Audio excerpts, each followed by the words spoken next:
हम यहाँ बात करेंगे संविधान के डेवलपमेंट और संविधान के पार्ट्स के बारे में। तो जो हमारा कैबिनेट मिशन योजना है, इसने संविधान निर्माण करने के लिए एक संविधान सभा का निर्वाचन किया और उसमें एक प्रारूप समिति जो था उसके अध्यक्ष थे डॉक्टर भीमराव अंबेडकर। यानी जो हमारा संविधान है उसका रूप कैसा होगा, उसका ड्राफ्ट कैसा होगा, उसके हेड थे डॉक्टर भीमराव अंबेडकर। संविधान सभा के अस्थायी अध्यक्ष नियुक्त किए गए थे। ये जो सच्चिदानंद सिन्हा जो है, इन 9 दिसंबर को अपॉइंट किया गया था, राजेंद्र प्रसाद को 11 दिसंबर को अपॉइंट किया गया था और 13 दिसंबर को जवाहरलाल नेहरू ने ऑब्जेक्टिव रेजोल्यूशन ले आया था। ऑब्जेक्टिव रेजोल्यूशन यानी उद्देश्य प्रस्ताव, और उद्देश्य प्रस्ताव में यह बताया गया था कि जो हम संविधान बनाने जा रहे हैं उस संविधान बनाने का उद्देश्य क्या है। और यही जो ऑब्जेक्टिव रेजोल्यूशन है बाद में चल के संविधान की प्रस्तावना बनी। और संविधान की प्रस्तावना को आप जानते हैं कि 42वें संविधान संशोधन से सिर्फ एक बार संशोधित किया गया है और उसमें 3 नए वर्ड जोड़े गए थे, सेकुलर, सोशलिस्ट और इंटीग्रिटी। 3 वर्ड हमारे संविधान के प्रस्तावना में जोड़े गए थे और इस संविधान को 2 वर्ष 11 माह और 18 दिन में बना के तैयार कर लिया गया और उसको 26 जनवरी 1950 को पूर्ण रूप से लागू कर दिया गया। तो जो मूल संविधान था उसमें अगर हम बात करें तो मूल संविधान में टोटल 22 पार्ट्स थे।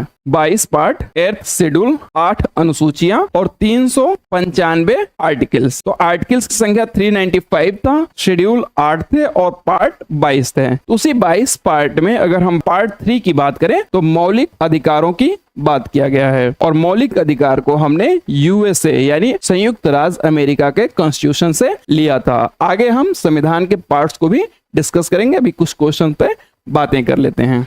आते हैं नेक्स्ट क्वेश्चन पे। नेक्स्ट क्वेश्चन है कि भारतीय संविधान में मौलिक अधिकारों की अवधारणा को निम्नलिखित में से किस देश से लिया गया है। तो मौलिक अधिकारों की अवधारणा मैंने बताया आपको संयुक्त राज्य अमेरिका से लिया गया है। याद रखिएगा, मौलिक अधिकार की अगर बात किया जाए तो संयुक्त राज्य अमेरिका। अगर हम मौलिक कर्तव्य की बात करें जो कि संविधान के पार्ट 4A में है, 4 क में है, उसको हमने यूएसएसआर यानी रूस के संविधान मौलिक कर्तव्यों को लिया है और अमेरिका के संविधान से हमने मौलिक अधिकार को लिया है।